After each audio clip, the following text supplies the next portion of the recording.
larawan na ipinapakita ay ang konseptual na balangkas ng Good Manners and Right Conduct o GMRC at Values Education o VE sa matatag curriculum.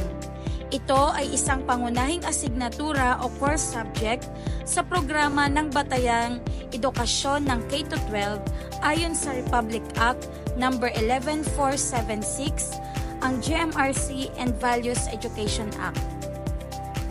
Sa balangkas ay makikita na ang tunguhin o sentro ng pagtuturo ng GMRC-VE ay makahubog ng kabataang Pilipino na nagpapasya ng mapanagutan at kumikilos ng may wastong pag-uugali at pagkiling sa kabutihan at nagsasabuhay ng pagmamahal sa Diyos, sarili, pamilya, kapwa, kalikasan, bansa at sanlibutan tungo sa kabutihang panlahat.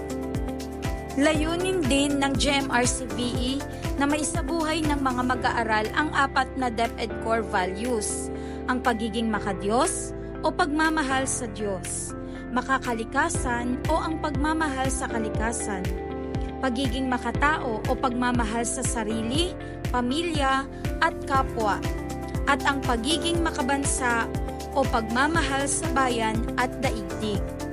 Sa pagtuturo ng GMRC-VE ay matutulungan din ang mga mag-aaral na malinang ang 6 na macro skills. Ito ay ang mga sumusunod. Una, pag-unawa na tumutukoy sa kakayahan ng isang individual na maunawaan ang konsepto ng tamang asal, mabuting kaugalian at mahalagang pagpapahalaga. Dito nagsisimula ang proseso ng pagkatuto kung saan naiintindihan ng mga mag-aaral ang kahalagahan ng mga pagpapahalagang itinuturo sa kanila. Ikalawa ay ang pagsangguni. Ang pagsangguni ay ang kakayahang humingi ng gabay, payo o opinyon mula sa mas may makaranasan tulad ng guro, magulang o nakatatanda. Sa pamamagitan nito, natututo ang mga mag-aaral na suriin ang kanilang mga desisyon at kilos batay sa tamang pananaw at pagpapahalaga. Ikatlo, ang pagninilay. Ito naman ay ang malalimang pag-iisip tungkol sa sariling kilos, asal at mga desisyong ginawa. Sa pamamagitan ng pagninilay, natututo ang mga mag-aaral na suriin ang epekto ng kanilang mga kilos sa sarili at sa ibang tao. Ika-4 ay ang pagpapasya. Ang pagpapasya ay ang kakayahang pumili ng tamang aksyon o desisyon batay sa mga pagpapahalagang kanilang natutuhan.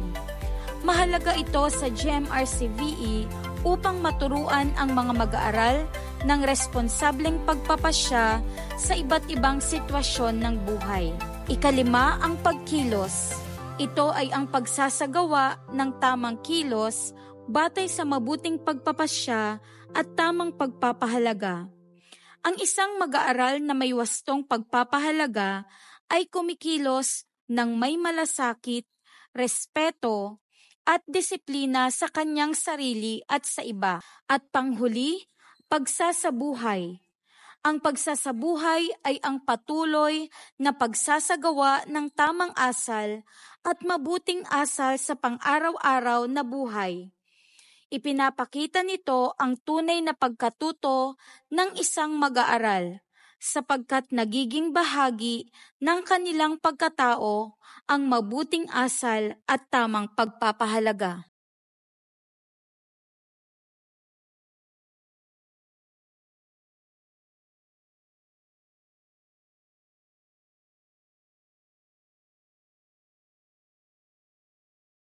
Sa pagtuturo ng GMRC-VE ay matutulungan din ang mga mag-aaral na malinang ang 6 na macro skills. Ito ay ang pag-unawa, pagsangguni, pagninilay, pagpapasya, pagkilos, at pagsasabuhay. Narito naman ang mga naging batayan sa pagbuo ng kurikulum. Una ay ang mga batayang legal na binubuo ng 1987 Constitution ng Pilipinas. Republic Act 11476 o GMRC and Values Education Act at ang Philippine Development Plan. Pangalawa ay ang mga batayang pangangailangan tulad ng mga pangangailangan at katangian ng bata at kabataang Pilipino at mga pangangailangan ng bansa at daigdig. Ikatlo ay ang mga batayang filosofiya na binibigyang diin ang personalismo at etika ng bertud. Pinakahuli ay ang mga gabay na teorya tulad ng anthropological, psychological, sociological, philosophical, at technological. Ang mga batayan ng kurikulum na ito ay bibigyan ng mas malalim na pagpapaliwanag sa susunod na bahagi ng module na ito. Sa napakagandang tampok sa GMRC-VE ay ang pagbibigay halaga sa salitang whole school approach na kung saan ipinapaliwanag dito na may 4 na mahalagang aspeto sa paghubog ng mga kabataang Pilipino. Ito ay ang nilalaman ng kurikulum o pamamaraan ng pagtuturo, ang ethos at kapaligiran ng paaralan, at ang pakikipagtulungan ng komunidad. Sabi nga sa isang African proverb, it takes a village to build a child. Kaya nga, napakahalaga ng pagtutulungan ng bawat tao, kapaligiran at pagkakataon upang mahubog ang kabuuang pagkatao ng isang mag-aaral.